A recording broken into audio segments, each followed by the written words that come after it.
To retire at 45 in Australia, you need $1.20 million in liquid assets outside superannuation. Most people trying FIRE don't actually know that number. They're working toward a feeling, not a target. And that's why most people fail. Here's what's actually happening. The FIRE movement took off globally with numbers that don't work here because Australia has superannuation.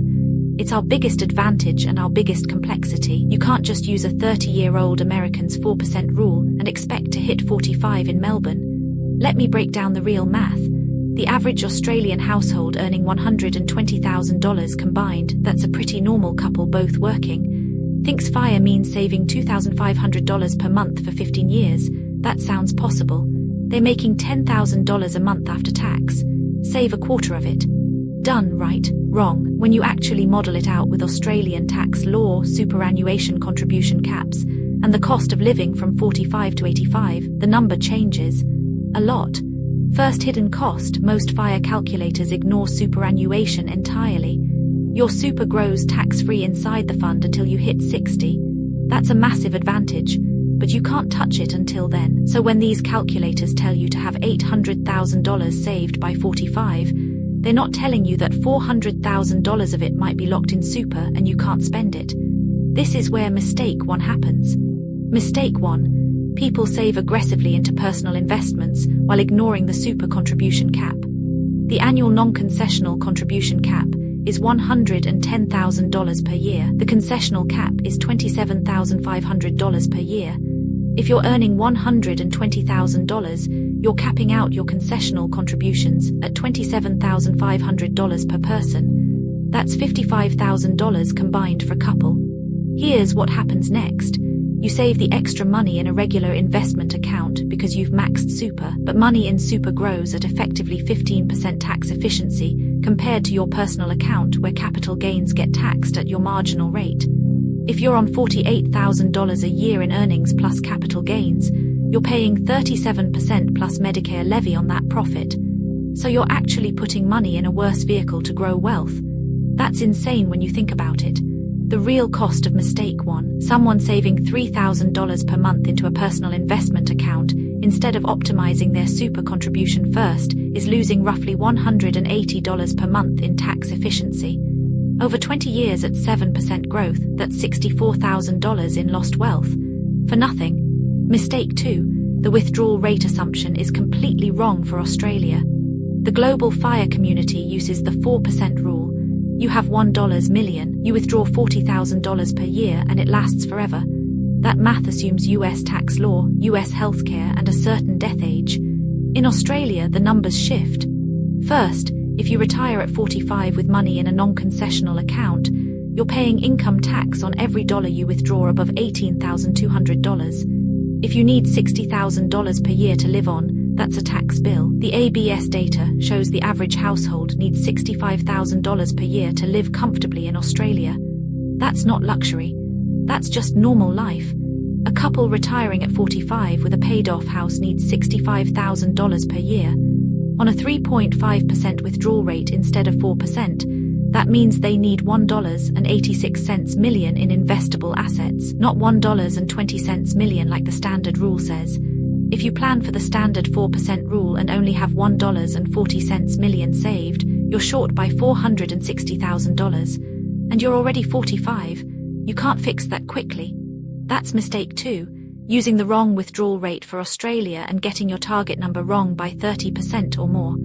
Mistake 3, not accounting for the gap between 45 and 60. This is the killer that nobody talks about. You retire at 45 with $1.86 million invested, but $600,000 of that is in superannuation. You can't touch it until 60.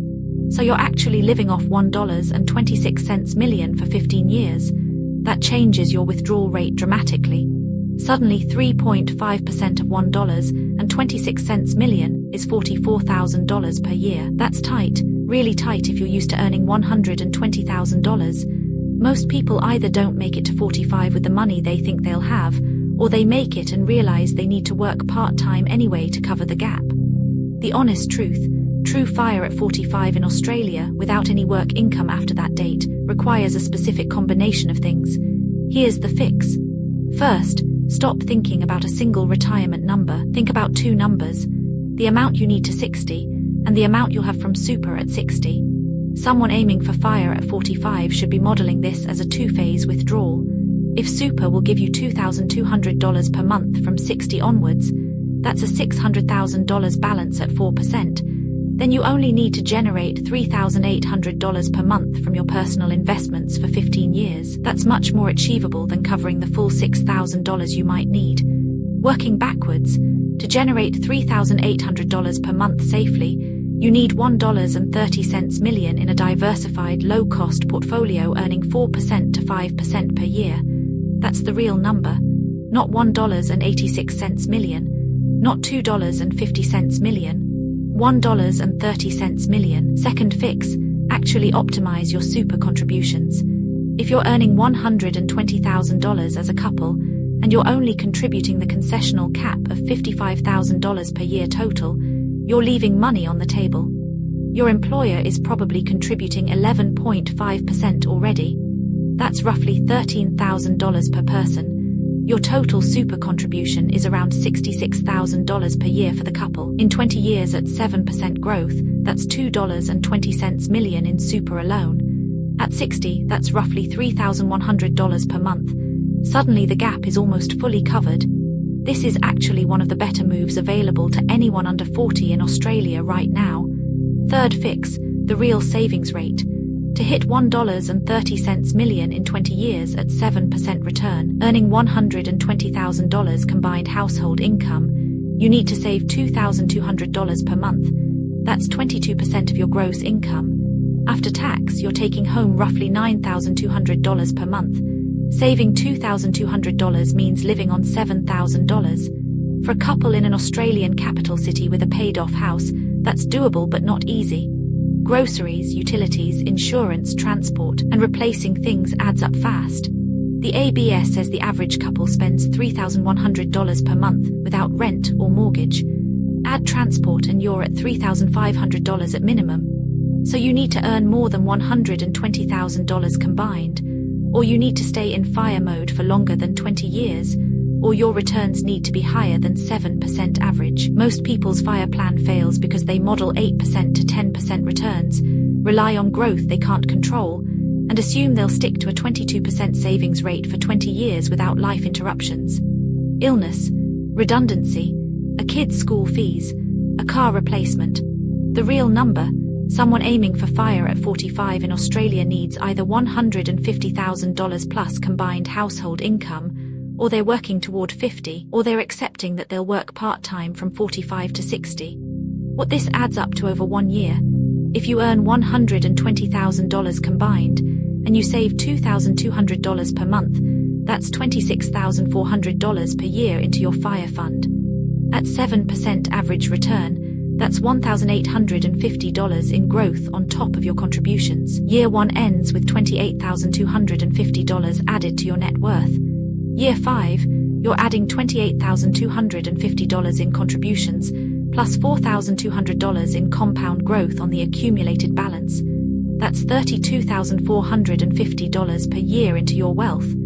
Year 20, you've got $1.30 million. That's your FIRE number, but here's what actually happens for most people. Somewhere between year 3 and year 7, they hit a life event. The savings rate drops to 15%. They move to 8% year-on-year growth instead of 7% because they get nervous. At year 20, instead of $1.30 million, they have $950,000. And they're not retiring at 45. They are reconsidering everything. Your 24-hour action plan. Within the next 24 hours, download your last 12 months of bank statements. Actually calculate what you spend per month, not what you think you spend, what you actually spend. Then model 2 scenarios. Scenario 1, keep earning what you earn now, save what you're actually saving now, and see what you have at 45. Most people do this and realize the number is $400,000 to $600,000. That's not FIRE, that's just savings. Scenario 2, increase your income by 20% through a career move or side income, keep your spending flat and see what changes. For someone on $120,000, that's $24,000 more per year. At 7% growth over 20 years, that extra income alone gets you to $550,000 additional wealth. Suddenly FIRE at 50 looks realistic instead of FIRE at 65. Most people don't do this exercise because the answer might be uncomfortable. You know what, that's fine, stay in your job, keep spending $7,000 per month, but don't pretend FIRE at 45 is happening, it's not. The other 10% who actually work the numbers, they either make a real move, higher income, lower spending, or both, and they end up in a genuinely different position by 45, not retired, but close. Maybe working 2 days a week, maybe doing the thing they actually care about instead of the thing that pays the bills. That's the real FIRE outcome in Australia. Not retiring completely at 45. It's reaching the point where you're choosing what you do with your time instead of being forced into it by needing the money. The math works if you actually do the work.